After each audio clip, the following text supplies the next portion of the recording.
Hello everyone! Ayan, ngayon guys, gagawa naman tayo ng sauce. Four kind of cheese. They call that quattro formaggi. So, gagawa tayo ng sauce ngayon. So, ito yung isa na cheese, no? Ayan. Tapos, meron pang isa. Kasi bawal ipakita yung pangalan. Di ba kay FB? Baka maano tayo. Ayan, isa pang cheese. Another cheese. No? Ito yung magiging sauce ng pasta natin. Ayan. So, another kind of cheese, guys. Ayan. They call that gorgonzola. And this one, they call this brie. Brie cheese, provolone, and emmental. Ayan. Emmental, provolone, brie, and gorgonzola. Ayan. So, ito yung gagawin natin ngayon for today's pasta, no? Ayan yung magiging yung sauce ng ating pasta. Ayan. So, I hope na sana magustuhan nyo, ano? Kaso, sa Pilipinas yata, wala kang mabibilhan ng ganitong klaseng cheese, no? Kailangan mo pa talagang dumayo sa bilihan at hindi ka makakakita ng normal cheese sa, sa tindahan. Yan. So, anyway guys, ito. So, ito yung cheese, no? Ayan. Ito ang pinaka-cheese ng mga Italian. Ayan. So, ayan siya. Four kind of cheese, no? Tutunawin natin siya ng konti, no? Hanggang sa matunaw siya. Ayan. So, tutunawin na, lalagay natin sa apoy. Ayan, nasa apoy na siya. So, tutunawin natin siya, guys. Lalagyan din natin ng konting wine para at least medyo mas masarap yung datingan nung cheese, no? So, ayan dito, guys, sa Italy kasi, yung mga pagkain dito, sabi ko nga sa inyo, no? Laging laging kakaiba. So, I hope na magustuhan nyo. Ayan, so, haluin natin siya, guys, no? They call that quattro formaggi. Ayan, they call this quattro formaggi. So, it's a four kind of cheese, no? Ilalagay mo siyang sauce sa iyong pasta. Ayan. Magme-melt. Pag nag-melt na siya, lagyan natin ng konting wine, no? Lalagyan natin siya ng konting wine para at least magkaroon ng lasa. Hindi pwede ang tubig. So, maglalagay tayo ng white wine dito, guys, no? Ayan. Ito lang. Konti lang ilalagay nating wine. Para lang lumambot siya. Ayan. Ayan. Ito, guys. Maglalaga ka lang ng pasta mo. Hindi mo na kailangan ng kung ano-ano. Kasi malasa na ang keso, no? So, ngayon, ikaw, yung pasta mo maglaga ka. Any kind of pasta, spaghetti, twist, or whatever kind of pasta na meron ka sa bahay mo na available. Grabe guys, napakasarap nito. So talagang i-melt lang natin siya, no? Ayan, nagme-melt na yung ating cheese. Grabe. Guys, ang bango, ang sarap niya.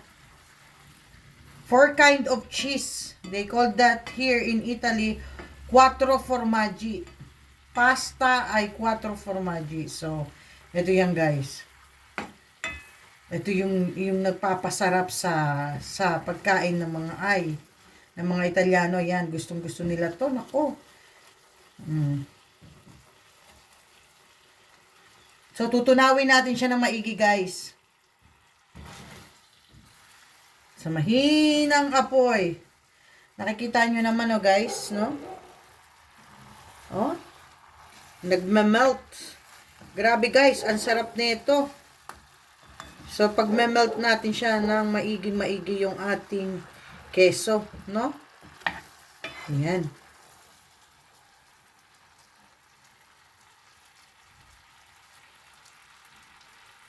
Ayan guys, so naglalaga na tayo ngayon ng tubig para sa pasta, no? Tapos, ito na yung ating cheese. Yung ating melt cheese, no? Antayin pa natin siya talaga matunaw guys ng mga husto-husto. Kasi, Masarap yan guys, grabe, promise. Sobrang sarap nito, no? Pag inilagay mo sa pasta, my God, sino yung mga addict dyan sa cheese? Cheese lover, ito. I-try nyo. Grabe, ang sarap nito sa pasta, guys. Yan. So, talagang kailangan pa natin siyang lutuin ng gusto, no? Kailangan niya talagang mag-melt ng gusto. So, para talagang makuha natin yung kanyang creamy. Anyway, creamy na siya kasi purong cheese. Wala tayong inilagay na kahit na tubig or what dahil konting wine lang siya, no? Para at least lalo siyang sumarap. Ayan. So, tunawin natin ng gusto, guys. Grabe, guys. Sa mga cheese lover dyan, labas! Nako, hindi nyo pagsisisihan ang recipe na to, guys. Promise. Ayan guys, dahil kumukulo na yung ating pasta, itong ipastang ilalagay ko para manuot hanggang loob yung lasa ng mga keso. Ayan, kumukulo na siya. So, antayin natin maluto yung ating pasta. No guys? Dahil itong ating sauce, ayan, nakita nyo naman yung ating sauce. Ready na siya guys. Pasta na lang ang ilalagay dito guys. At talaga naman. Sa mga cheese lover dyan, ako magugustuhan nyo itong recipe na to. My own version of quattro formaggi. Ayan. In Italian, they call that quattro formaggi. 4 kind of cheese sauce ang ating ginawa. Purong keso, no? Walang ibang halo kundi keso. Nakita nyo naman. Nung habang ginagawa natin yung procedure natin, di ba? So ito pakukuluan natin yung pasta. And then after pag naluto na yung pasta, ilalagay na natin siya dito sa kanyang sauce. My God guys, pag natikman nyo to, yung mga cheese lover dyan, ay talaga naman. Alam nyo guys, sa dati kong restaurant, ito ang aking bestseller. Bestseller ko to, at meron pa akong isang klaseng bestseller, no, sa aking restaurant dati. Hay nako guys, magkaroon ako uli ng opportunity, magtatayo uli ako ng restaurant sa atin dyan sa Pilipinas. So guys, antayin natin maluto yung ating pasta para ilagay na natin sa kanyang sauce. Ayan, at dahil luto na yung ating pasta, ilalagay na natin siya sa kanyang sauce na cheese. Ito, ayan, nakikita nyo naman guys. Ilalagay na natin siya. Ayan, luto na yung ating pasta. Well done.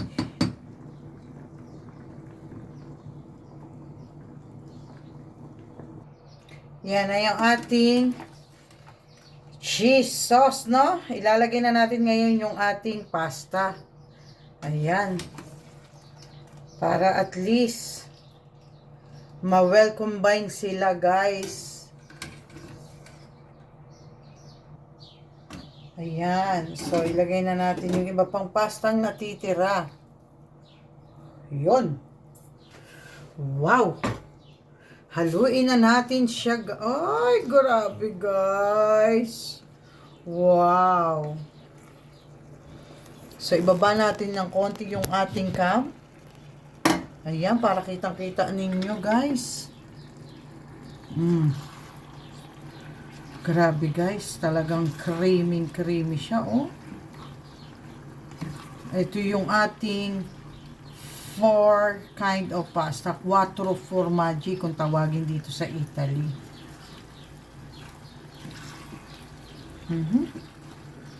Ang sarap guys. Makita nyo naman talaga siyang nag-aano, oh.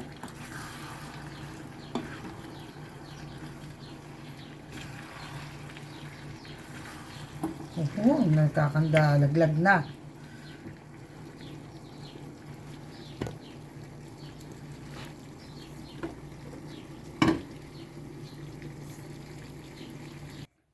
Ayan guys, ito na yung ating pasta with 4 cheese. With 4 kind of cheese. Ayan. So, talaga naman guys, makita nyo naman, di ba? Talagang grabe sa sarap guys. Oh, yung cheese, buong-buo pa siya. Oh, di ba? So, talaga naman guys, magugustuhan nyo to pag kayo ang kumain na. Ayan, talagang grabe ang cheese niya. Talagang creamy siya, guys. Talagang, wow, nanunuot yung cheese sa loob ng pasta, guys. So, talaga naman, ako, guys. Ubos ang lahat ng pastang iluluto nyo. Imagine nyo, guys. Etong niluto ko, konti lang kasi ang kumakain lang neto si Alberto tsaka yung biyanan ko. Pero sa kanilang dalawa lang to. Ubos to. Kalahating kilong pasta to, guys.